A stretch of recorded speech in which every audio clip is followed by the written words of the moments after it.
எங்கு பிறந்து எங்கு வளர்ந்து எங்கே இங்க எப்படி இங்க வந்து சேர்ந்த அப்படின்னு சொல்லணும்.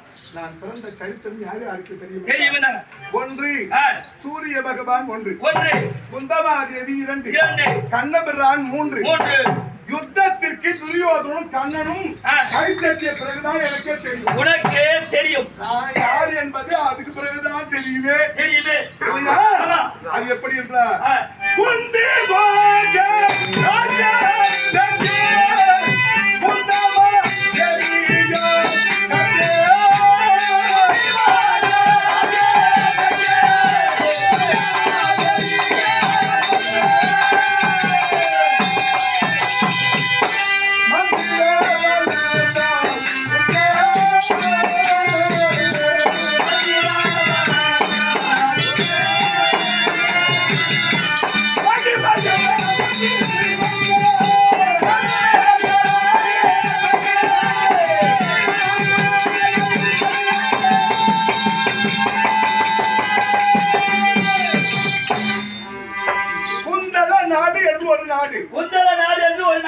உலகத்துல 56 தேசம். ஆமா, 56 தேசத்திலே குந்தல நாடு என்று ஒரு நாடு. அந்த நாட்டை குந்தி போஜ மகாராஜன் ஆட்சி புரிந்து வந்தார். ஆமா, யாரு?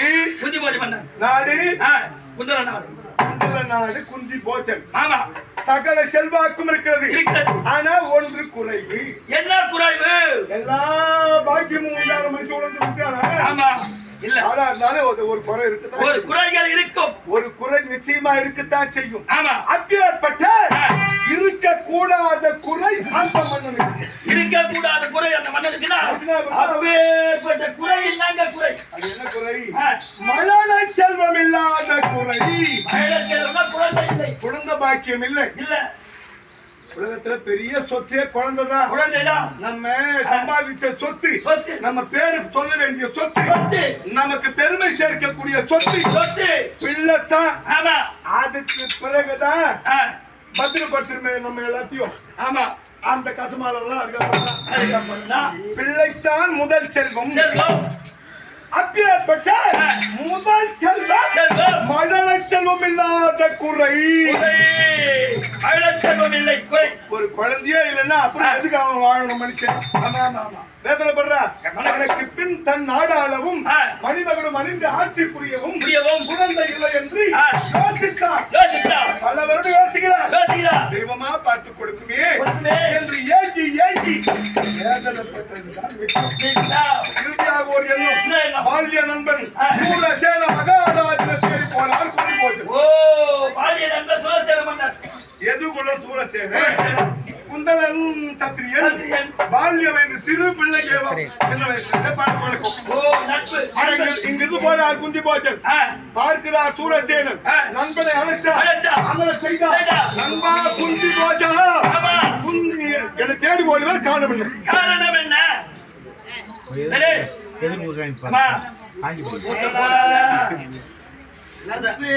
ஒரு ஜனக்குதான் சேர்த்து பூசல அந்த குழந்தைக்கு எத்தனை பேர் பக்குவப்படுத்துறாங்க பத்தியா? என்ன பண்றது? நம்ம சொல்ற கதை. இன்னொரு 5 வருஷம் போனா இது பக்குவப்படுத்துவானா? யாரு அவனா? வெறிச்சா வளர்த்துட்டு போ அப்படின்னு எதிர்பார்க்க கூடாது. நம்ம கடமை என்னமோ அதை செய்து அவன் பின்னால நமக்கு செய்வான்னு நினைக்கவே கூடாது. நம்ம கடமை என்ன?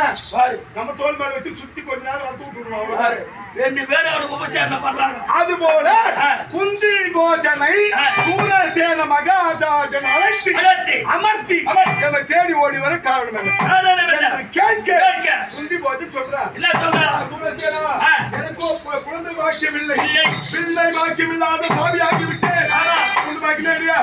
உனக்கு 4 பிள்ளை என்று கேள்விப்பட்டேன். குழந்தை எனக்கு சிகாரமாக ஒன்னு தானவார்த்து கொடுங்க என்று சொல்ல அவர் யோசிக்கிறார். 1 ஆணு 3 பெண்ணு ஆக 4 குழந்தை. ஆண் குழந்தை கொடுக்க முடியாது. தனக்கு மிஞ்சியதுதான் தான தர்மம். தான தர்மம் தனக்கு போக இருக்கிறது மிச்சம் மற்றவருக்கு. இதுதான் உலக நீதி. சமத்துவம் பத்தி பேசுறோம். சமத்துவம் பத்தி பேசுறோமா தவிர எல்லாம் உபயோகப்படுத்துமா? இல்லையே. வயிறு நிரம்பின பிறகு சாப்பிடறதெல்லாம் அடுத்து வந்து தானம். தானம் பண்ணலாம். நமக்கு 5 இல்லையா? அதுபோல எனக்கு இருப்பது ஒரு பிள்ளை 3 பெண்ணை ஆணை கொடுக்க முடியாது பெண்ணை கொடுக்கிறேன் என்று பிரதா பிரதா பிரதா